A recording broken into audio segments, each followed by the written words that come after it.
Bismillahirrahmanirrahim. Assalamualaikum warahmatullahi taala wabarakatuh. Salam sejahtera dan selamat petang kepada rakan-rakan media. Berdiri sebaris dengan saya adalah Datuk Dr. Rohaizat, Dr. Nur Hayati Rusli dan Datuk Dr. Chong Chi Kiong. Kementerian Kesihatan Malaysia ingin memaklumkan bahawa terdapat 135 kes yang telah pulih dan dibenarkan discharge pada hari ini. Ini menjadikan jumlah kumulatif kes yang telah pulih sepenuhnya daripada jangkitan COVID-19 dan telah discharge pada ward adalah sebanyak 3,102 kes, iaitu bersamaan dengan 58.5% daripada jumlah keseluruhan kes. Sehingga 18 April 2020 jam 12 tengah hari, terdapat 54 kes baru yang telah dilaporkan. Ini menjadikan jumlah kes positif COVID-19 di Malaysia adalah sebanyak 5,305 kes. Oleh itu, jumlah kes aktif dengan keboleh jangkitan COVID-19 adalah 2,115 kes. Mereka telah diasingkan dan diberi rawatan di hospital. Sehingga kini seramai 49 kes positif COVID-19 sedang dirawat di unit rawatan rapi. Dan daripada jumlah tersebut, 26 kes memerlukan bantuan pernafasan. Daripada maklumat terkini yang dilaporkan ke CPRC Kebangsaan, duka cita dimaklumkan bahawa terdapat pertambahan 2 kes kematian berkaitan dengan COVID-19. Justru jumlah kumulatif kes kematian COVID-19 di Malaysia adalah sebanyak 88 kes, iaitu bersamaan dengan 1.66% daripada jumlah keseluruhan kes. Kes kematian ke-87 iaitu kes 2,657 merupakan lelaki warga negara Malaysia berumur 60 tahun. Beliau mempunyai latar belakang penyakit darah tinggi dan kencing manis. Beliau telah dirawat di Hospital Kuala Lumpur pada 30 Mac 2020 dan disahkan meninggal dunia pada 12 April jam 3.20 petang. Kes kematian ke-88 iaitu kes 5,252 merupakan lelaki warga negara Myanmar berumur 36 tahun. Beliau telah dirawat di Hospital Selayang pada 17 April 2020 dan beliau datang pada peringkat yang lewat dengan jangkitan radang paru-paru, iaitu Severe Acute Respiratory Infection. Beliau disahkan meninggal dunia pada hari yang sama, iaitu 17 April jam 10 pagi. Kementerian Kesihatan Malaysia mengucapkan takziah kepada ahli keluarga mereka. Kluster petugas kesihatan di Sabah merupakan satu kluster yang melibatkan 3 buah hospital Kementerian Kesihatan Malaysia, iaitu Hospital Queen Elizabeth, Hospital Wanita dan Kanak-Kanak Likas dan Hospital Keningau. Sehingga 18 April 2020, terdapat 31 kes yang telah dikenal pasti positif COVID-19 dalam kluster ini. Termasuk 2 kes baru dilaporkan hari ini. Kesemua kes masih dalam rawatan setakat ini dan kluster ini terdiri daripada 23 petugas kesihatan dan 8 ahli keluarga ataupun orang awam. Kluster ini mula dikesan apabila keputusan ujian COVID-19 adalah positif pada 2 April 2020 bagi salah seorang kaki tangan hospital yang melapor diri di Hospital Queen Elizabeth. Beliau didapati tidak sihat dan mempunyai gejala batuk dan sesama pada hari tersebut. Siasatan dan saringan bagi kontak kaki tangan tersebut telah dijalankan. Jangkitan COVID-19 telah didapati positif bagi beberapa rakan setugas serta ahli keluarga mereka. Kesemua 31 kes masih berada di dalam ward pengasingan untuk rawatan dan adalah berada dalam keadaan stabil. Tiada kes yang mendapat jangkitan ini semasa mengendalikan pesakit COVID-19. Kementerian Kesihatan ingin mengucapkan ribuan terima kasih kepada semua petugas barisan hadapan dalam menghadapi kejadian COVID-19 di Malaysia.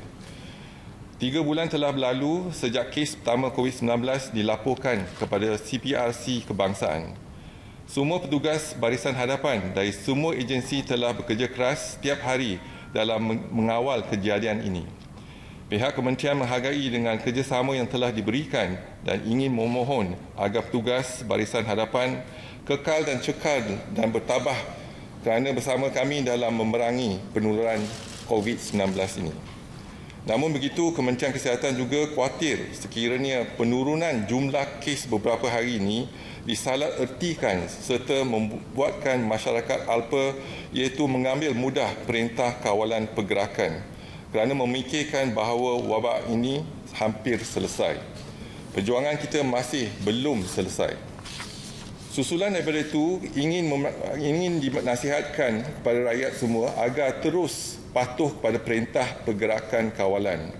Walaupun perkembangan dalam penurunan kes ini sememangnya positif, namun masyarakat masih perlu berada di rumah, mengamalkan jarak sosial yang selamat iaitu sekurang-kurangnya 1 meter daripada orang lain dan juga mengamalkan kebersihan diri yang tinggi seperti kerap mencuci tangan dengan menggunakan air dan sabun. Pendekatan ini dipercayai akan memutuskan rantaian penularan jangkitan COVID-19. Pihak kementerian akan terus memantau perkembangan kejadian COVID-19 melalui maklumat yang diperolehi dan akan dimaklumkan kepada rakyat dari masa ke semasa. Dan saya ingin maklumkan laporan PKPD COVID-19 di Malaysia sehingga 18 April. Yang pertama, tiada pertambahan kes di Bandar Baru Ibrahim Majid iaitu di Johor iaitu kekal 183 kes. Dan ada satu pertambahan kes iaitu di lain-lain lokaliti di luar Bandar Baru Ibrahim Majid menjadikan 39 kes. Dan di Sungai Kampung Lui, Selangor, tiada pertambahan, kekal dengan 131 kes. Dan bukan Kampung Sungai Lui, juga tiada pertambahan, kekal dengan 315 kes. Seterusnya di Menara Plaza City One, tiada pertambahan kes iaitu kekal 39 kes. Di Malayan Mansion juga kekal 4 kes, tiada pertambahan. Di Selangor Mansion, tiada pertambahan, kekal 84 kes. Dan seterusnya kita ke kluster, iaitu kluster tablik. Bilangan sampel yang telah diambil setakat ini ialah 26,199 sampel. Dan bilangan kes positif ialah 1,946 kes, melibatkan 5 generasi. Kes indeks ialah 767, generasi pertama 790, generasi kedua 326, generasi ketiga 49 dan generasi keempat 7 dan generasi kelima 7. Seterusnya laporan kluster COVID-19 di Malaysia. Ada pertambahan 9 kes untuk kluster persidangan gereja di Kuching, Sarawak, iaitu menjadikan jumlah kes 132. Yang kedua ialah ada pertambahan 5 kes iaitu kilang di Pasir Gudang, Johor, menjadikan jumlah kes 15. Dan ada pertambahan 2 kes untuk tablik Makassar iaitu Sulawesi di Sabah, menjadikan jumlah kes 9. Pertambahan juga petugas kesihatan Sabah iaitu ada 2 kes, menjadikan jumlah 31 kes. Pertambahan kes 1 kes untuk PUI Bali di Kuantan, Pahang, menjadikan jumlah 33 kes. Dan ada pertambahan 1 kes untuk kejuruteraan, kluster kejuruteraan di Kuantan, menjadikan dia 57 kes. Kluster yang lain tiada pertambahan, kekal dengan jumlah yang telah diumumkan semalam. Sekian, terima kasih. Kalau ada apa-apa soalan, silakan. Datuk, saya Syamsiah dari Bernama. Pertama saya nak ucap tahniah untuk KKM atas penurunan kes positif dan peningkatan kes sembuh. Saya ada 2 soalan di sini ya. PKP fasa ketiga dimulakan dengan pertambahan beberapa sektor yang menyaksikan juga pertambahan pergerakan keluar rakyat Malaysia. Kita memahami bahawa kerajaan sedang mengimbangi kepentingan ekonomi dan jaminan kesihatan rakyat. Adakah KKM melihat perkara ini akan menjejaskan ataupun mungkin sebagai cabaran sedangkan kita seolah-olah telah berada hampir di garisan penamat peperangan melawan pandemik COVID-19 ini? Soalan kedua saya, kes positif penghantar makanan telah dilaporkan di beberapa negara. Adakah KKM mengesan kes serupa di negara ini? Dan di pihak KKM sendiri, apakah langkah pencegahan yang boleh diambil oleh pihak pembeli dan penghantar makanan ini? Terima kasih. Terima kasih atas soalan tersebut. Yang KKM akan sentiasa bekerjasama dengan agensi-agensi yang berkaitan untuk memastikan kepatuhan kepada garis panduan yang dikeluarkan oleh KKM. Apa yang kita lihat di PKP 1 dan PKP 2, kita dapat laksanakan pemantauan dan juga pelaksanaan PKP dengan baik. Dan di PKP ketiga, kita harus meningkatkan lagi dari segi pelaksanaan kita dan tindakan kita. Dan kita faham dari segi pelbagai agensi inginkan untuk kita lihat bagaimana kepatuhan untuk kita memulakan ataupun ekonomi daripada sudut ekonomi, tetapi apa yang penting adalah kita perlu patuh kepada garis panduan Kementerian Kesihatan, dan kita akan melaksanakan saringan dan juga pastikan mereka yang ingin mula akan memulakan ekonomi ataupun sektor-sektor tertentu, kepatuhan mereka mesti dipastikan dapat dimantapkan. Jadi kalau kita lihat pada PKP 1 dan 2, walaupun kita ada essential service, dan essential service juga patuh kepada garis panduan Kementerian Kesihatan. Jadi kita lihat pada PKP ketiga, sekiranya ada sektor-sektor yang ingin dipertimbangkan untuk bermula, mereka kena patuh dengan garis panduan Kementerian Kesihatan.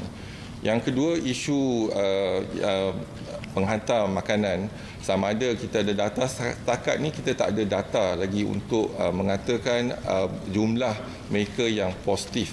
Tetapi apa yang pasti, kita akan laksanakan satu ujian untuk mereka, iaitu ujian saringan untuk mereka, boleh dilaksanakan sama ada di klinik kesihatan ataupun klinik swasta, dan kita juga akan menjalankan ujian tersebut, pastikan mereka sihat dan juga tidak menjangkiti ataupun dijangkiti oleh semasa menghantar makanan. Rafidah dari Harian, berkaitan dengan penghantar makanan tu, adakah syarat saringan kesihatan untuk penghantar makanan ni sama ada dia hanya akan digunakan pada PKP saja, atau mungkin kementerian nak cadangkan supaya ia dijadikan sebagai syarat yang wajib kepada penghantar makanan? Yang kedua, adakah KKM akan mencadang atau mungkin sudah ada guideline untuk wakil rakyat yang menghantar bantuan ke kawasan masing-masing? Setakat ini kalau kita lihat untuk Kementerian Kesihatan, pengendali makanan perlu mendapatkan kelulusan daripada Kementerian Kesihatan. Jadi itulah standard yang kita ada. Sekarang ni kita melihat pada penghantar makanan. Jadi sekarang ni kita akan pertimbangkan untuk mendapatkan semua penghantar makanan tu melalui saringan kesihatan. Jadi kalau mereka didapati sihat, baru mereka dibenarkan untuk menghantar makanan. Soalan kedua tu? Adakah KKM sudah ada ataupun mungkin akan mencadangkan guideline kepada wakil-wakil rakyat yang mahu menghantar bantuan ke kawasan masing-masing? Perkara ini kita akan teliti dan juga bincang bersama, dan mungkin akan diputuskan oleh Majlis Keselamatan Negara. Hi, Dato. Are you in touch with Singapore, and how many of the new infections reported in Singapore today are Malaysians? What is the mass screening target per million people, and what is the status of PPEs in the country right now? So far, we have no information with regards to Malaysian being infected in Singapore. For example, today there's a surge of more than 900 cases. We have not been informed yet. Normally, if Malaysians are involved, we will be informed under our International Health Regulatory Committee. This is what we do as under the network of WHO. So if we have citizens from other countries, normally we inform the International Health Regulation. So far, we do not have any information yet. But I'm sure if there are Malaysians involved, we will be informed. Likewise, remember the index case. We have one first index case in Singapore, and the subsequent patients coming to Malaysia, we have been informed, and we managed to trace them. So we have a good collaboration with the Singapore authority. So we hope that we are sharing information as well from both countries. So can I have the second question again? So the second question was about what's the target mass screening per million people? So our target in terms of mass screening, here we are looking into screening. We adopt this focused targeted approach, screening based on the target of location as well as based on the people, the high-risk group. So we do have a few targets. For example, we all know that Jemaah Tabligh is one of them. They consist of 40%, 39 to 40% of the whole total case that we have. And the next target perhaps we are looking into is Tafiz. That means Tafiz school. So we have 197 Tafiz school, and we do have information about the Tafiz student, 11,045 Tafiz student. So far we have screened 3,892, and out of that 277 positive. And we hope that we will continue screening this group as well. And also we're learning from Singapore, our foreign workers. So we are embarking on a big scale of screening of the foreign workers as well. So that is part of our focus group. And then location, we are looking into the location, the hotspots location. Certain location, for example, in Wilayah and Selangor, so we will identify the location and we continue to screen. So we practice targeted screening approach. We test everybody at the targeted screening approach. So we have seen, for example, Simpang Renggam, Kampung, and also Ulu Langat, plus Menara City 1, Malaya Mansion, and Selangor Mansion. Basically, when we lock down the area or we apply the EMCO, we are targeting the area, we screen everyone there. And our percentage so far, you can see total cases that we have, our percentage is only 5%. But we realize that when we screen this area, our uptake is about, for the Tafiz group, is about 3%. Tafiz group, is about 7.1% Tafiz group. And doing a screening of Kampung Sungai is about 1.5%. And also, so the incidence is not as high as 5%. But it's high if it's close contact, for example. If we screen the close contact, the incidence rate is about 30%. If we screen the Tabligh group, the incidence rate about 10%. So Tafiz group so far is 7.1%. So our cases overall is about 5% of the total case positive. So we have screened more than, if you look into our data, we have screened more than 105,000 people. And the positives is only 5,305 cases. Datuk, nak tanya kalau pihak KKM ada data My last question about the status of PPEs in the country right now. So far, our status of PPE, we have the procurement is ongoing. And we do have enough stock for the PPE. In the PPE, there's 18 items of the PPE. So as far as we are looking to our stock from the states and also respective hospital, we have more than enough to at least for a month. But there are certain PPE that is actually running out, and this is where we need to highlight the PPE. For example, N95 was a big issue, but now we have addressed the N95. We have more than 19 days that we can actually procure for the N95. So as far as stock is concerned, although there's a perception that we are short of PPE, we do have enough for the PPE so far. Datuk, boleh dapatkan data daripada pihak KKM mengenai berapa ramai pesakit yang meninggal atau positif tu yang merupakan perokok? Kerana lately ni kita dengar banyak tulisan daripada laporan antarabangsa dan juga doktor di frontliner mengatakan mereka yang merokok kalau dijangkiti COVID kesannya lebih teruk. Mohon penjelasan Datuk. Setakat ni kalau kita lihat data kita, 60% daripada mereka yang meninggal ialah mereka berusia lebih daripada 60 tahun. Itu yang pertama. Yang kedua, lebih pada 80% daripada yang meninggal ada comorbidity, penyakit-penyakit yang lain, contoh NCD, kencing manis, darah tinggi, stroke, penyakit kanser dan sebagainya. Jadi itu yang kita lihat. Tetapi data untuk kita asingkan berapa daripada mereka ada ialah perokok, kita tak ada data tersebut. Jadi saya tak dapat nak komen isu rokok tersebut sebab data kita tak ada. Dato', we were previously told that recovery patients would need to test negative twice before being discharged.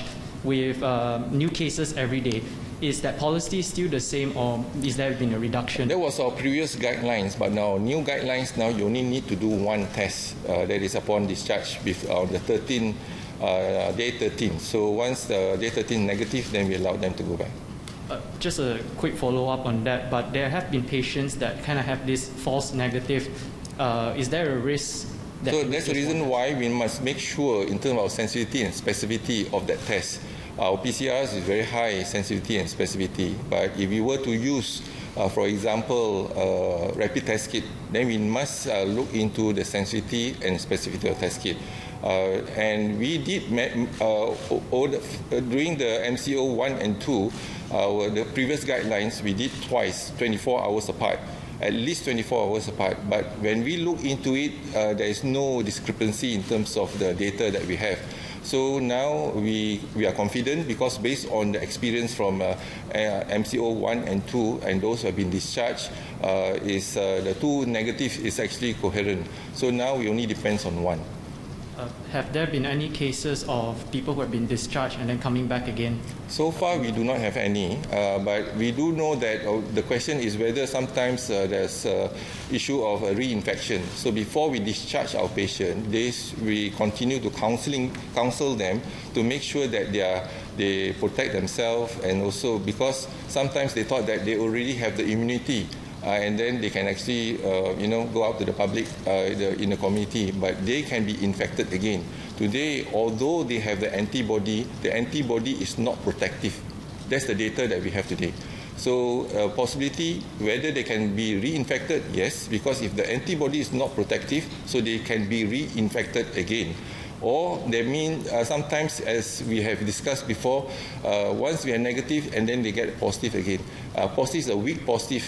There is actually a residual virus shedding. Because of that, there is a positive. So far we have 3 cases, if I'm not mistaken, and negative, and they went back. For example, I mentioned a case that we discharged, and the patient went back to Brunei, and Brunei repeated the test again, and it was positive, but it was very weak positive. So it is actually a residual virus shedding rather than a reinfection again. Dr. Cici, satu soalan. Tadi Dr. Cici kata ada nak buat mass screening untuk foreign workers. Adakah KKM decide untuk buat mass screening itu sebab kematian warga Myanmar tadi? Tak, kita akan buat mass screening kalau tempat tu, kawasan. Jadi kita sekarang ni fokus ataupun kita panggil targeted approach. Targeted approach bergantung pada 2, iaitu yang pertama ialah lokasi. Kalau lokasi tu banyak kes mendadak di lokasi tersebut, kita akan menjalankan TEMCO. Berarti macam MCO juga tapi targeted kat kawasan tu. Ataupun golongan ataupun kumpulan-kumpulan yang berisiko tinggi. Contohnya kalau sekolah pelajar-pelajar tahfiz ataupun kawasan tersebut yang tu di Pasar Borong ke atau sebagainya, itu kawasan kita akan tumpukan perhatian kita kat situ dan kita akan melaksanakan saringan dan menjalankan ujian kepada semua. So bukan untuk satu negeri ataupun satu negara, tetapi tertumpu pada kawasan tersebut. Dato' Sri Asmi Ali said that the MCO may still be in place, but the government may have to see what are the areas that the government can relax and open up. So, do KKM have an SOP on this to see which area to open up? And then my second question is, there's been rumours going around on social media that the MCO will be extended again until May 12. So can KKM confirm this? Thank you. Okay, first is that I would like to highlight that even before WHO make a decision of public health emergency of international concern, there are 3 factors we have to look into it. First is looking into the virulence of the virus, for example, the fatality rate. Second is look into the infectivity, the spread of the virus. And third is to look into the economic consequences. So now in this country as well, we also adapt these three important factors. Number one, we look into the fertility of the cases. So our fertility is reasonable. I mean, it's still at a very low as compared to other countries. Second is we look into the infectivity. So now infectivity, if you were to look into infectivity, the positive case, 5,305 cases that we have, and then you minus the recovered cases, 3,102, and minus the death, and we have a positive case of 2,115. And these 2,115, they are potential to infect another person. Those discharged already negative, they would not infect another person. But those positive cases, they could infect another person. And that's the reason why 2,115 patients, we admit them. Even though they are asymptomatic, even though they have mild symptoms, we will admit them and we observe them. Because they have a probability they can actually infect another person if they are being kept at home or out in the community. So that is something that we are looking at, infectivity. So when we started the MCO 1 and 2, essential services continues. Now we are looking into the possibility of how we can introduce in stages in terms of other businesses, other economy. And more important that they have to comply with the guidelines and regulation from the Ministry of Health. And we have a stringent guideline to be adhered to, and we make sure that every industry they comply to us. For example, there's no public gathering. There must be a social distancing, and then make sure that in terms of when they come in, they wash their hands frequently, as well as they take precaution in terms of cleanliness and sanitizing their pantry or even the common places in the factory. So these are the practices that we think that it can be applied, but we need to look into the areas in terms of priority areas. So priority areas we will allow and we will screen first, and Ministry of Health will work together with other agency and ministry to make sure that we can, the factory or even the sector can comply with the regulation of Ministry of Health. So that is important. So at least when we start in stages. And this is where I think within these two weeks, we believe that the cases, although well controlled, but it's not over yet. The war is still on. We have not won the war yet. But I think life goes on, but we have to manage our environment as well as our situation well. So this is the challenges that we have. Again, the next question, whether MCO will continue or not, as I said, we based on science and facts. Today, if we can see that every day, for example, you have 2 digits until the end, or maybe 1 digit, then probably we are doing well, but we should not be complacent. We need to put precaution in place or take all the necessary precautionary measures and make sure that although we implement, life would not be the same when we complete the third MCO. That means we have to comply with certain health regulation and precautions, and so as we can actually reduce the risk of infection. Okey, Syukur Dato'. Saya ada 3 soalan. Pertama, berbalik kepada penghantar makanan dan juga penyedia makanan. Adakah kos saringan akan ditanggung oleh kerajaan atau majikan? Soalan kedua saya, mas test COVID-19 sedang dijalankan di Kampung Baru mulai semalam hingga Selasa depan. Jadi tinjauan yang dilakukan juga mendapati SOP social distancing tidak diambil berat dan warga asing turut tidak memakai mask. Jadi ia dibimbangi. Adakah bolehkah kerajaan ambil tindakan segera itu berbaki 3 hari lagi? Soalan ketiga saya mengenai follow up lah untuk warga Rohingya di Selayang. Adakah berapa jumlah yang telah pun positif dan juga berapa ramai yang melibatkan mereka di Pasar Borong? Itu saja. Terima kasih, Datuk. So yang soalan pertama mengenai penghantar makanan. Kalau mereka ialah syarikat yang berdaftar, jadi syarikat tu bertanggungjawab pada pekerja lah. Jadi pembayaran mungkin daripada syarikat tersebut. Tetapi apa yang pasti ialah kita galakkan mereka untuk datang ke klinik dan untuk disaring. Kalau pastikan mereka sihat, Dan kalau sekarang ni jangkitan mereka, kalau ada jangkitan, sebab kita lihat pada hospital pun kalau ada seorang tu super spreader, mereka boleh menjangkiti yang lain, termasuk penghantar makanan, ataupun mereka boleh dijangkiti oleh apabila mereka hantar makanan, mereka boleh jangkiti. Apa yang penting adalah kita kena pastikan mereka selamat dalam melaksanakan tugas tersebut. Jadi kita menggalakkan mereka tampil ke depan untuk jalankan persaringan kesihatan, sama ada di klinik kesihatan ataupun di klinik swasta. Dan mungkin kita akan menjalankan ujian jugalah kat situ kalau perlulah. Jadi kita akan berbincang dengan kaedah-kaedah terbaik. Yang kalau mereka berdaftar tu tak ada masalah, tapi yang katalah yang tak berdaftar tu, yang tu mungkin mereka kena lihat pada kepentingan kesihatan mereka lah. Yang tu yang pertama. Yang kedua, isu di Kampung Baru tu ya, walaupun kita dah wawarkan penjarakan yang selamat, tetapi pelaksanaan tu mungkin ada masalah. Jadi kita dah lihat dan perhati perkara tu, dan kita akan tambah baiklah dari segi pelaksanaan tu. Yang ketiga ialah dari isu Rohingya. Kita sebab Rohingya dia tak ada negeri, tak ada negara. Jadi semalam kita dah kata yang ada yang tak ada negara tu, kita lump together Rohingya kat situ. Jadi dah data semalam yang kita bagi 601 warga negara, bukan warga negara tu yang terlibat, yang bukan Rohingya semua kita campur dalam others lah. Assalamualaikum Datuk. Saya Haris dari Penama. Soalan terakhir daripada kami. Cuma nak tanya, kluster petugas kesihatan di Sabah tu adakah satu kluster yang baru? Kemudian adakah benar laporan yang menyatakan 8 doktor daripada China sudah tiba di Malaysia untuk membantu kita dalam COVID-19? Kluster yang kesihatan di Sabah tu ialah kluster yang baru, ada melibatkan 3 hospital, Hospital Likas, Hospital Queen E2 dan juga Hospital Keningau.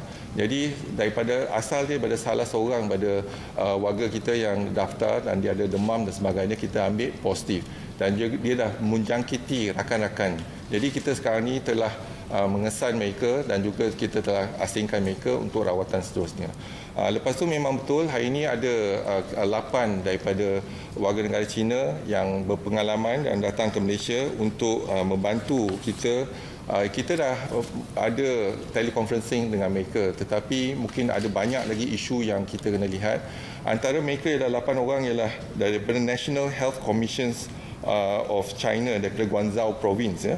Dan antara mereka kepakaran mereka ialah intensivist dan pakar infectious diseases dan data analysis dan juga pelbagai kepakaran dan situlah. Jadi mungkin dengan kepakaran mereka di Hubei hari itu kita boleh kongsi dan juga dapat melihat kepada kajian kita contohnya dan juga kita dan perkhidmatan kita di hospital, bagaimana kita boleh pertingkatkan lagi perkhidmatan kita, apa yang kita boleh belajar daripada mereka.